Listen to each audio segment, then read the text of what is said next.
గౌరవనీయులు జీవితమంతా కూడా విద్యార్థుల కోసం, నిరుద్యోగుల కోసం, బలహీన వర్గాల ప్రజల కోసం నిరంతర పోరాట యోధుడు అన్న పెద్దలు ఆర్ కృష్ణయ్య గారికి, గౌరవనీయులు తమ్ముడు రాకేష్ రెడ్డి గారికి, గౌరవనీయులు అశోక్ గారికి, గెల్లు శ్రీను గారికి, నీలం వెంకటేష్ గారికి, సిపిఎం పార్టీ రాష్ట్ర కార్యదర్శి గౌరవనీయులు పెద్దలు జాన్ వెస్లీ గారికి, వేదిక మీద ఉన్న మా నిరుద్యోగ యువతి యువకులకు, ఇంత గొప్పగా ఈ కార్యక్రమాన్ని స్వచ్ఛందంగా నిర్వహించినటువంటి నిరుద్యోగ జేఏసీ సభ్యులకు, మా సోదర సోదరీమణులకు, మీడియా మిత్రులకు అందరికీ పేరు పేరున నమస్కారం, ఉద్యమాభివందనాలు. కాలాతీతమైంది, నేను ఎక్కువ టైం తీసుకోను, 5-10 నిమిషాల్లోనే ముగిస్తాను. దాదాపు 2 దాటింది కనుక మీ ఓపికను ఇంకా పరీక్షించే ఇదైతే నాకు లేదు. మిత్రులారా, ఈరోజు ఈ నిరుద్యోగ జేఏసీ ఏమడుగుతా ఉంది? నాడిచ్చిన మాట నిలబెట్టుకో రేవంత్ రెడ్డి అని అడుగుతుంది. ఇదే రేవంత్ రెడ్డి ఆనాడు నిరుద్యోగ యువతి యువకుల దగ్గరికి వచ్చి వేడుకున్నాడు, ఎన్నికల్లో వాడుకున్నాడు. గద్దెనెక్కిన తర్వాత ఏమైందయ్యా నువ్వు ఇచ్చిన మాట అంటే ఇవాళ మొండి చేయి చూపిస్తా ఉన్నాడు. నిరంకుశంగా అణిచివేసే ప్రయత్నం చేస్తూ ఉన్నాడు. ఆనాడు రేవంత్ రెడ్డి గారిని నమ్ముతారో నమ్మరో అని రాహుల్ గాంధీ గారిని అశోక్ నగర్ సెంట్రల్ లైబ్రరీ మెట్ల మీద కూర్చోబెట్టి మొదటి ఏడాదే 2 లక్షల ఉద్యోగం ఇస్తామని చెప్పి రాహుల్ గాంధీతో చెప్పించారు. ప్రియాంక గాంధీ గారితో సరూర్ నగర్ స్టేడియంలో మీటింగ్ పెట్టి మొదటి ఏడాది 2 లక్షల ఉద్యోగాలు ఇస్తామని, రాజీవ్ యువ వికాసం ఇస్తామని, 4000 నిరుద్యోగ భృతి ఇస్తామని, బ్యాక్లాగ్ పోస్టులన్నీ నియామకాలు చేస్తామని ఎన్నెన్నో మాటలు చెప్పించారు. మరి మాటలు చెప్పిన రాహుల్ గాంధీ, మాటలు చెప్పిన ప్రియాంక గాంధీ ఇలా పత్తా లేకుండా పోయినరు. గాంధీలు మాయమైపోయినరు. గాంధీల పేరు చెప్పి ఓట్లు అడిగినరు. మేనిఫెస్టోలో పెట్టి బాండ్ పేపర్లు పంచి గద్దెనెక్కిన ఇవాళ రేవంత్ రెడ్డి ఏమో ఏమైందయ్యా అంటే ఇవాళ అలా కూర్చున్నాడు, జూబ్లీహిల్స్ ప్యాలెస్లో కూర్చున్నాడు. వెనకటికెవడో అట్టపర్వతం ఎత్తి నేను ఆంజనేయ స్వామి అనుకున్నాడట, నెత్తిన ఈక పెట్టుకొని శ్రీకృష్ణుడు అనుకున్నాడట. ఇవాళ ఈ రేవంత్ రెడ్డి కూడా జూబ్లీహిల్స్ ప్యాలెస్లో పోలీస్ పహారాల మధ్య కూర్చొని ఈయన కూడా అట్లే భావిస్తా ఉన్నాడు. నీకు దమ్ముంటే రేవంత్ రెడ్డి పోలీసు వాళ్ళు లేకుండా ఒక్కసారి చిక్కడపల్లికో, దిల్సుఖ్ నగర్కో, అశోక్ నగర్ సెంట్రల్ లైబ్రరీకి రా, నీ బట్టలు కూడా విప్పి పంపుతారు. అప్పుడు అర్థమవుతుంది నువ్వేదో ఆ పోలీస్ పహారాలో ఉండడు కాదు, ఇవాళ నీ నిజ స్వరూపం అర్థమైంది. రాష్ట్ర ప్రజలకు 2 ఏళ్లలోనే రేవంత్ రెడ్డి యొక్క మోసాలు, కాంగ్రెస్ దగ ఈ రాష్ట్రంలో అన్ని వర్గాల ప్రజలకు కూడా అర్థమైంది. జాబ్ నోటిఫికేషన్ ఏమయ్యా రేవంత్ రెడ్డి అంటే మద్యం షాపులకు నోటిఫికేషన్ ఇస్తున్నాడు. సిగ్గులేదు. ఆ మద్యం షాపులకు ఇంకా 2 నెలల టైం ఉన్నది, అదేమో అడ్వాన్స్ పిలిచిండు. 2 నెలల ముందే మద్యం షాపులకు నోటిఫికేషన్ ఇచ్చిండు.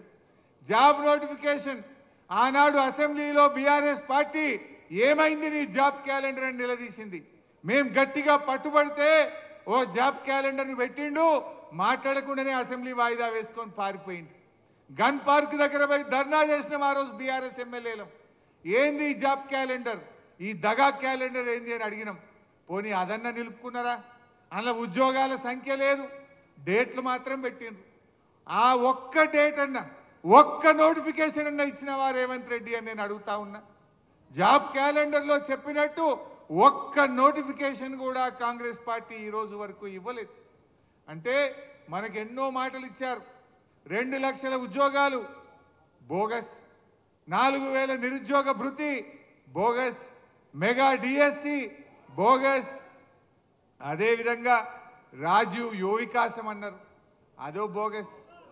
ఆ రాజీవ్ యువ వికాసం వికసించక ముందే వాడిపోయింది. అది ఏం చెప్పిండ్రు? జూన్ 2వ తారీఖు నాడు 5 లక్షల మంది నిరుద్యోగులకు మేము రాజీవ్ యువ వికాసం కింద సాయం చేయబోతున్నామన్నారు. జూన్ 2 పోయి 5 నెలలు, ఒక్కనికన్నా ఇచ్చిండ్రా? మాటలు కూడా బోగస్, హామీలు బోగస్. ఇవాళ అన్ని వర్గాలను మోసం చేసిండ్రు. నేను మా తమ్ముళ్ళను కోరేది ఒక్కటే, ఇవాళ మీ చేతిలో ఒక అవకాశం ఉంది. రేవంత్ రెడ్డి కళ్ళు తెరిపించడానికి మీ చేతిలో ఒక అవకాశం ఉంది. ఈ జూబ్లీ హిల్స్ ఉప ఎన్నిక కొంతమంది చెల్లెళ్ళు ఎలక్షన్లో నామినేషన్ వేసినట్టు కూడా నేను పేపర్లో చదివాను. నేను మీతో కోరేది ఒక్కటే, జూబ్లీ హిల్స్ ఓడిపోతే రేవంత్ రెడ్డి ఏం గద్దె దిగడు కదా, ఆయన ముఖ్యమంత్రి పదవేం పోదు కదా, ఇంకా 3 ఏళ్ళు పక్కా ఉంటాడు ఆయన్నే రేవంత్ రెడ్డి ఉండాలని కూడా మేము కోరుకుంటున్నాం. ఇక మళ్ళా కాంగ్రెస్ 20 ఏళ్ళ దాకా మొలవదిగా. అయితే నేను మీతో కోరేది ఒక్కటే, దయచేసి మీరు కాంగ్రెస్ను జూబ్లీ హిల్స్లో ఓడించాలని, ఆనాడు కాంగ్రెస్ను గెలిపించాలని బస్సు యాత్ర చేసిండ్రు. ఆనాడు కాంగ్రెస్ మిమ్మల్ని వేడుకున్నది, వాడుకున్నది. ఇవాళ గెలిచి గద్దెనెక్కి మీకు దగా చేసింది కాంగ్రెస్. ఆ కాంగ్రెస్ కళ్ళు తెరిపించాలంటే, ఆ కాంగ్రెస్ కు సురుకు బుట్టాలంటే జూబ్లీ హిల్స్ లో కాంగ్రెస్ ను ఓడించడానికి మా నిరుద్యోగ యువతి యువకులందరూ దండుగట్టి బయలుదేరండి. కాంగ్రెస్ ఓడితే ఆయన రివ్యూ చేసుకుంటాడు. రాహుల్ గాంధీ అడుగుతాడు, నేను ఏమైందా నువ్వు ఎందుకు ఓడినావు అంటే, అప్పుడు మా నిరుద్యోగ యువతి యువకులకు 2 లక్షల ఉద్యోగాలు ఇస్తా అని రాహుల్ గాంధీ, ప్రియాంక గాంధీ మాట ఇచ్చి మోసం చేసింది కనుక ఈ నిరుద్యోగ యువకులే కాంగ్రెస్ ను ఓడించిండ్రు అనేటువంటి విషయం వాళ్ళకి అర్థం కావాలి. ఉద్యోగాలు ఇవాళ మనకు 2 లక్షల ఉద్యోగాలు రావాలంటే, మెగా డిఎస్సి రావాలంటే, జీవో 46 అమలు కావాలంటే జూబ్లీ హిల్స్ లో కాంగ్రెస్ కు గుణపాఠం చెప్పండి. అప్పుడే ఇవన్నీ వస్తాయి. గవర్నమెంట్ ఏం మారది, కొత్త గవర్నమెంట్ ఏం ఎక్కదు. కానీ తన తప్పులు తాను తెలుసుకోవాలంటే, కాంగ్రెస్ రివ్యూ చేసుకోవాలంటే ఇవాళ కాంగ్రెస్ ను మనం ఓడించాల్సినటువంటి అవసరం ఉంది. దయచేసి ఆలోచించండి. జీవో 29, జీవో 55 ఆనాడు అసెంబ్లీలో నేను ఎంత గట్టిగా మాట్లాడానో మీరందరూ కూడా చూసే ఉంటారు. ఆయన బట్టి విక్రమార్క గారు, మీరు దళిత వర్గం నుంచి ఉప ముఖ్యమంత్రిగా, ఆర్థిక మంత్రిగా ఉన్నారు, రేవంత్ రెడ్డికి ఎట్లయినా సోయి లేదు, నువ్వన్నా పట్టించుకో బట్టి గారు అని చెప్పి శాసనసభ వేదికగా బతిల్లాడినా కూడా ఆయన పట్టించుకునే పరిస్థితుల్లో లేడు. అంటే ఇవాళ ఎంత దుర్మార్గంగా వ్యవహరిస్తున్నారో మీ అందరికీ అర్థమైతా ఉంది. జాబులు నింపండి అయ్యా అంటే జేబులు నింపుకుంటున్నారు కాంగ్రెస్ వాళ్ళు. జాబులు నింపుతలేరు కానీ కాంగ్రెస్ నాయకులు జేబులు నింపుకునే పనిలో పడ్డారు. గల్ల పెట్టెలు నింపుకుంటున్నారు. ఏమి చూసినా పర్సెంటేజీలు. ఇవాళ రేవంత్ రెడ్డి విద్యాశాఖ మంత్రిగా ఫెయిల్, మున్సిపల్ మంత్రిగా ఫెయిల్, హోం మంత్రిగా ఫెయిల్, ముఖ్యమంత్రిగా కూడా ఫెయిల్ అయిపోయింది. ఒక్క దాంట్లో మాత్రం పాస్ అయింది, కలెక్షన్ మంత్రిగా మాత్రం పాస్ అయింది. వసూళ్లలో మాత్రం పాస్ అయిండు, అన్నిట్లలో ఫెయిల్ అయిపోయింది. ఇందాకో తమ్ముడు బాగా చెప్పిండు, విద్యరాని రేవంత్ రెడ్డి విద్యాశాఖ మంత్రి. దేశంలో అతి ఎక్కువ క్రిమినల్ కేసులు ఉన్న ముఖ్యమంత్రి ఈయననే హోం మంత్రి. జీవితంలో ఎన్నడూ మంత్రి చేయని వ్యక్తి డైరెక్ట్ గా ముఖ్యమంత్రి అయితే ఇలా రాష్ట్రం పరిస్థితి ఏమైతుందో మనందరం కూడా గమనిస్తా ఉన్నాం. ఏది ఏమైనా బాగా ఆలోచించండి. ఇవాళ నిరుద్యోగ యువతి యువకులు రాష్ట్రంలో ఏం జరుగుతుందో ఆలోచించండి. ఆనాడు బీఆర్ఎస్ ప్రభుత్వం టీఎస్ ఐపాస్ తెచ్చి పారిశ్రామికవేత్తలకు రెడ్ కార్పెట్ వేసి పెద్ద ఎత్తున ఐటీ ఉద్యోగాలు సంపాదించింది, పెద్ద ఎత్తున పెట్టుబడులను ఆకర్షించింది, పెద్ద ఎత్తున ఇండస్ట్రీస్ పెట్టించి ఎన్ని వేలాది ఉద్యోగాలకు అవకాశం కల్పించింది. ఇవాళ ఏం జరిగింది? Gun culture. ఆనాడు మనం పెట్టుబడులు ఆహ్వానిస్తే, ఆనాడు మనం పారిశ్రామికవేత్తలను ఆహ్వానించి ప్రైవేట్ రంగంలో ఉపాధి అవకాశాలు పెంచితే ఇవాళ వీళ్ళు తుపాకులు పెట్టి వాటాల కోసం పోరాడుతున్నారు. మంత్రులు, ముఖ్యమంత్రి ఇవాళ గన్నులు పెట్టి బెదిరిస్తున్నారని ఎవరు చెప్తున్నారు? స్వయంగా కేబినెట్ మంత్రి గారి కుమార్తె చెప్పింది, రేవంత్ రెడ్డి తుపాకిచ్చి పంపిండు, బెదిరించి వసూళ్లు చేస్తున్నాము అని చెప్పి మనం చెప్తలేము, మంత్రి గారి కుమార్తె చెప్తుంది. ఇవాళ ఐఏఎస్ ఆఫీసర్లు మధ్యలోనే వాలంటీర్ రిటైర్మెంట్ తీసుకొని ఒక మంచి అధికారి ఇవాళ మధ్యలోనే వెళ్ళిపోతున్న పరిస్థితి వచ్చింది. రాష్ట్రం ఎటువైపు పోతుందో ఆలోచించండి. ముఖ్యంగా నిరుద్యోగ యువతి యువకులు, చదువుకున్నటువంటి వాళ్ళు, ఇవాళ రేపటి భవిష్యత్ తరం నాయకులు మీరందరూ కూడా జాగ్రత్తగా ఆలోచించాల్సిన అవసరం ఉంది. ఇవాళ బీఆర్ఎస్ పార్టీ ఆనాడు 1,64,000 ప్రభుత్వ ఉద్యోగాలు ఇచ్చింది.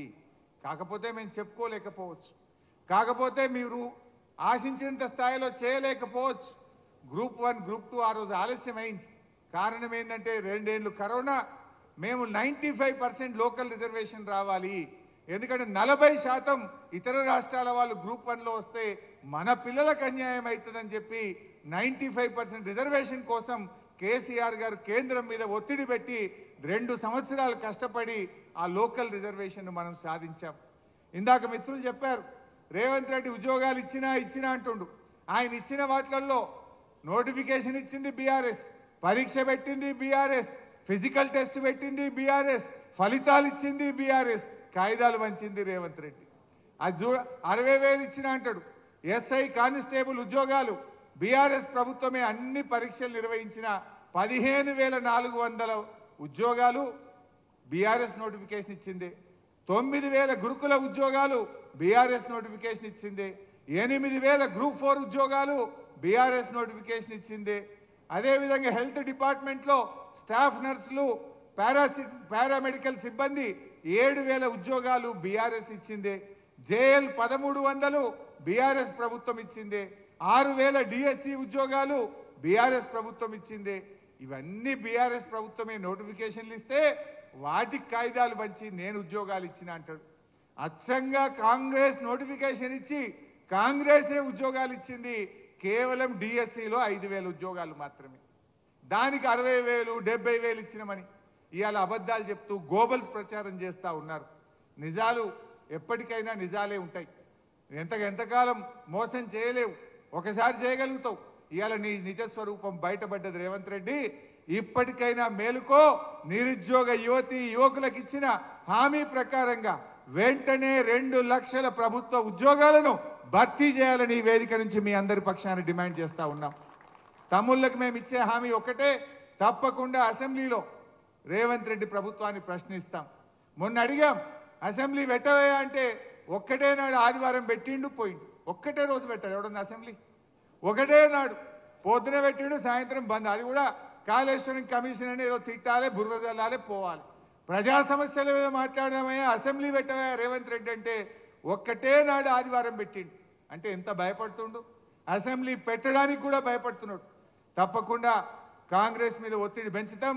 శాసనసభలో జీవో 46 గురించి, మెగా డిఎస్సి గురించి రావాల్సిన నోటిఫికేషన్లు, ముఖ్యంగా జెన్కో కానీ, అదేవిధంగా GPO, police notification, deputy surveyor notification, ఇతర గ్రూప్ నోటిఫికేషన్ల కోసం, జాబ్ క్యాలెండర్ అమలు కోసం మీ గొంతుకై మీ పక్షాన బీఆర్ఎస్ పార్టీ పోరాడుతుందని చెప్పి కూడా మనం చేస్తా ఉన్నా.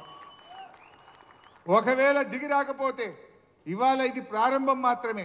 అన్ని జిల్లాల్లో కూడా ఈరోజు మనం ఏదైతే నిరుద్యోగ బాకీ కార్డును మనం విడుదల చేశామో ఈ నిరుద్యోగ బాకీ కార్డును రాష్ట్రంలో అన్ని జిల్లా కేంద్రాల్లో కూడా పెట్టి యువతను ఏకం చేద్దాం, ప్రభుత్వం మీద ఒత్తిడి పెంచుదాం. ప్రత్యక్ష పోరాటంలో కూడా బీఆర్ఎస్ పార్టీ మీతో కలిసి వస్తుంది, మీకు అండగా ఉంటుంది, అన్ని రకాల సహాయ సహకారాలు అందిస్తామని చెప్పి మనవి చేస్తూ ఇంత మంచి కార్యక్రమాన్ని పెట్టి జాన్ వెస్లీ గారిని, నన్ను, ఆర్ కృష్ణన్న గారిని పిలిచి ఇవాళ ప్రభుత్వం మీద ఒత్తిడి పెంచే ప్రయత్నం ఏదైతే చేస్తున్నారో దానికి నేను మనస్ఫూర్తిగా అభినందిస్తూ ఇప్పటికైనా కాంగ్రెస్ మేల్కొనాలని, నిరుద్యోగులకు ఇచ్చిన హామీలు అమలు చేయాలని చెప్పి డిమాండ్ చేస్తున్నాం. రాహుల్ గాంధీ, ప్రియాంక గాంధీ ఆనాడు వచ్చి ఓట్లేయించడమే కాదు, ఇచ్చిన హామీ అమలు చేసే బాధ్యత రాహుల్ గాంధీ గారి మీద, ప్రియాంక గాంధీ గారి మీద కూడా ఉంది. మీరు తక్షణమే రివ్యూ చేయండి, రేవంత్ రెడ్డికి మొట్టికాయలు వేయండి, నిరుద్యోగ యువకులకు ఇచ్చిన హామీ నిలుపుకోండి. లేదంటే ఇంకా 20 ఏళ్ల దాకా మళ్ళా కాంగ్రెస్ మాటే ఉండదు తెలంగాణలో బిడ్డ, జాగ్రత్త అని చెప్పి హెచ్చరిస్తూ జై తెలంగాణ. చాలా చాలా ధన్యవాదాలు అన్నగారు. మీ విలువైన సమయాన్ని కేటాయించి ఈరోజు మాకు అండగా నిలిచి కాంగ్రెస్ నిరుద్యోగ బాకీ కార్డును ఆవిష్కరించినందుకు ధన్యవాదాలు. ఈ బాకీ కార్డును మాకు అశోక్ నగర్కి వచ్చి మాకు కల్లెబొల్లి మోడల్ చెప్పిన రాహుల్ గాంధీ దాకా తీసుకెళ్తాం. అలాగే జూబ్లీ హిల్స్లో కూడా ఇంటికి తీసుకెళ్తాం. రాష్ట్ర నలుమూలలో తీసుకెళ్లి ఈ బాకీ కార్డు ఏంది, నువ్వు ఇచ్చిన హామీలు ఏడపోయినాయి అని చెప్పేసి కాంగ్రెస్ ప్రభుత్వాన్ని యూత్ డిక్లరేషన్ పైన నిరంతరం ప్రశ్నిస్తూనే ఉంటాం. దానికి మీ సంపూర్ణ మద్దతు ఉంటుందని మాకు ధైర్యాన్ని ఇచ్చినందుకు చాలా చాలా ధన్యవాదాలు.